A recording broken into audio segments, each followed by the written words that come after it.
तो समझा, आभाज्य संख्या समझा, यानी ऐसी संख्या जिसमें सिर्फ और सिर्फ एक और स्वयं के अलावे किसी दूसरे से भाग नहीं लगता है, ऐसे संख्या को आभाज्य संख्या कहते हैं। समझ में आई बात? क्या कहते हैं बेटा? जैसे देख लो, ये 2 हो गया, इसमें सिर्फ और सिर्फ 1 और 2 से ही लगता है, दूसरा से नहीं लगता है। ये 3 हो गया, ये 5 हो गया, 7 हो गया, 11 हो गया, समझा, 13 हो गया, 17, 15 में देखो किस से लगेगा, तीनों से कट जाएगा और 5 से भी कटेगा ये, और 15 से तो कटेगा ही, एक से 4 संख्या से वो कट गया, समझा, 4 संख्या से ही कट गया। लेकिन ये लोग ऐसा संख्या है, समझा, कि ये सिर्फ 2 ही संख्या से कटता है, और 2 संख्या कौन होता है? एक वो स्वयं होता है, एक और एक होता है, समझा, ये स्वयं होता है और एक होता है, सिर्फ स्वयं और एक के अलावे किसी दूसरे से ये लोग नहीं कटता है, समझा। जैसे इसी आभाज्य संख्या को हम लोग क्या कहते हैं? ऋण संख्या भी बोलते हैं, उसी का नाम ऋण संख्या। आई बात समझ में? अब आता है यौगिक संख्याएं, समझा, कौन संख्याएं? यौगिक संख्याएं। अच्छा, विषम संख्या भी तो बताए थे, विषम संख्या बताए थे। विषम संख्या क्या होता था? जो बेजोड़ा होता था, 1 3 5 7 9 11 13 15 17 19 21 तो काटता है सब, कटता है तो हम विषम संख्या की ना बात कर रहे हैं, हम अभाज्य संख्या की तो बात नहीं कर रहे हैं, हम विषम संख्या का बात कर रहे हैं। विषम मतलब होता है एक तरह से बेजोड़ा, एक ना एक ठोस में क्या हो जाएगा? बेजोड़ा हो जाएगा। जैसे देखो 5 को क्यों विषम कहा जाता है?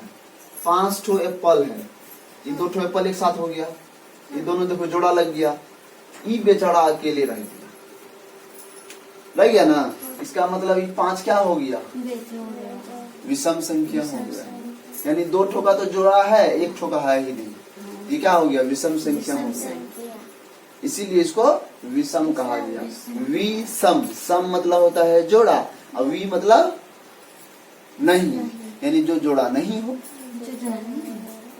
समझा। जिसमें भी, जिस संख्या में भी एक भी रह गया बेजोड़ा, वो संख्या क्या कहलाएगा? विषम संख्या। इसमें 5 ठो एक लिखोगी, इसका 5 ठो एक लिखोगी तो 2 ठो का उधर जोड़ा मिलेगा, 1 ठो का मिलवे नहीं करेगा, तो क्या हो गया? विषम संख्या हो गया, समझा? विषम संख्या। जैसे हम लोग चप्पल पहनते हैं तो क्या कभी 1 ठो पहनते हैं, 2 पहनते हैं, वो क्या हो गया? सम संख्या हो गया। हम लोग को कान कै गो है? 2 गो, तो ये क्या हो गया? जोड़ा में है ना। हाथ कै गो है? तो सम संख्या हो गया। लेकिन नाक क्या है? एक ही ठो है, ये विषम संख्या हो गया। उसमें घुड़की कै गो है? इधर से भी घी निकलता है, कभी कभी इधर से भी घी निकलता है ना, तो क्या हो गया? ये इसमें जो छेदा 2 गो है, ये सम संख्या में है। लेकिन नाक कै गो? एक ही ठो। मुंह कै गो है? एक ही ठो, है ना, ये विषम संख्या में है, क्योंकि अकेले है, इसका जोड़ा है ही नहीं। आँख कै गो है? क्या हम लोग चश्मा पहनते हैं तो एगो शीशा वाला पहनते हैं? दोनों में शीशा रहता है, क्या दोनों बगल पकड़ने वाला ऐसा होता है, पता है ना, तो वो सम संख्या हो गया। चलो, अब बीच में यहाँ ये जो दीवार है, इस पे रखेगा ना चश्मा, तब न रहेगा यहाँ पे। चलो बात छोड़ो, पढ़ाई पर ध्यान देते हैं। तो अभाज्य संख्या भी समझ गया ना। अभाज्य संख्या के एग्जाम्पल दो तो 2-3 ठो। क्या 23 अभाज्य संख्या है? नहीं है तो क्यों नहीं है?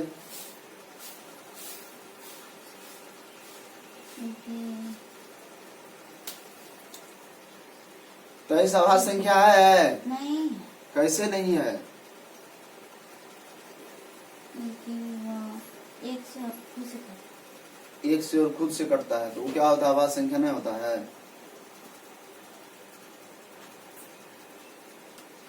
पूरा रामायण पढ़ ली, मुंह देख रहा है। एक से और जब खुद से कट रहा है वो, तो वो आभास संख्या हुआ, किसी दूसरे से नहीं ना कट रहा है। तो जो सिर्फ और सिर्फ एक और स्वयं से कटता है, जिसमें सिर्फ एक और स्वयं से ही भाग लगता है, किसी अन्य संख्या से भाग नहीं लगता है, ऐसे संख्या को आभास संख्या कहते हैं। जिसमें 2 से भी लग गया भाग, 3 से भी लग गया भाग, 5 से लग गया भाग, स्वयं से तो लगवे कर रहा है, 1 से भी लगिए रहा है, तो वो आभास संख्या नहीं हुआ। में सिर्फ एक और स्वयं के अलावे किसी दूसरे से भाग नहीं लगता है। तो इसमें भाग लगाओगे, इसमें कोई भी टेबल में ये आता है 23, कोई भी टेबल में 23 नहीं आता है, समझा? तो इसमें सिर्फ क्या एक ही इसको काटेगा और ये 23 से ही भाग लगेगा, समझा? 5 से काटोगे नहीं कटेगा, 2 से काटोगे नहीं कटेगा, 3 से काटोगे नहीं कटेगा, 50 से काटोगे नहीं कटेगा, किसी से नहीं कटेगा वो, सिर्फ 2 ईंटों से ये पूरा कटेगा। 3 से काटोगे पॉइंट में आ जाएगा, 5 से काटोगे पॉइंट में आ जाएगा, 2 से भी काटोगे पॉइंट में आ जाएगा।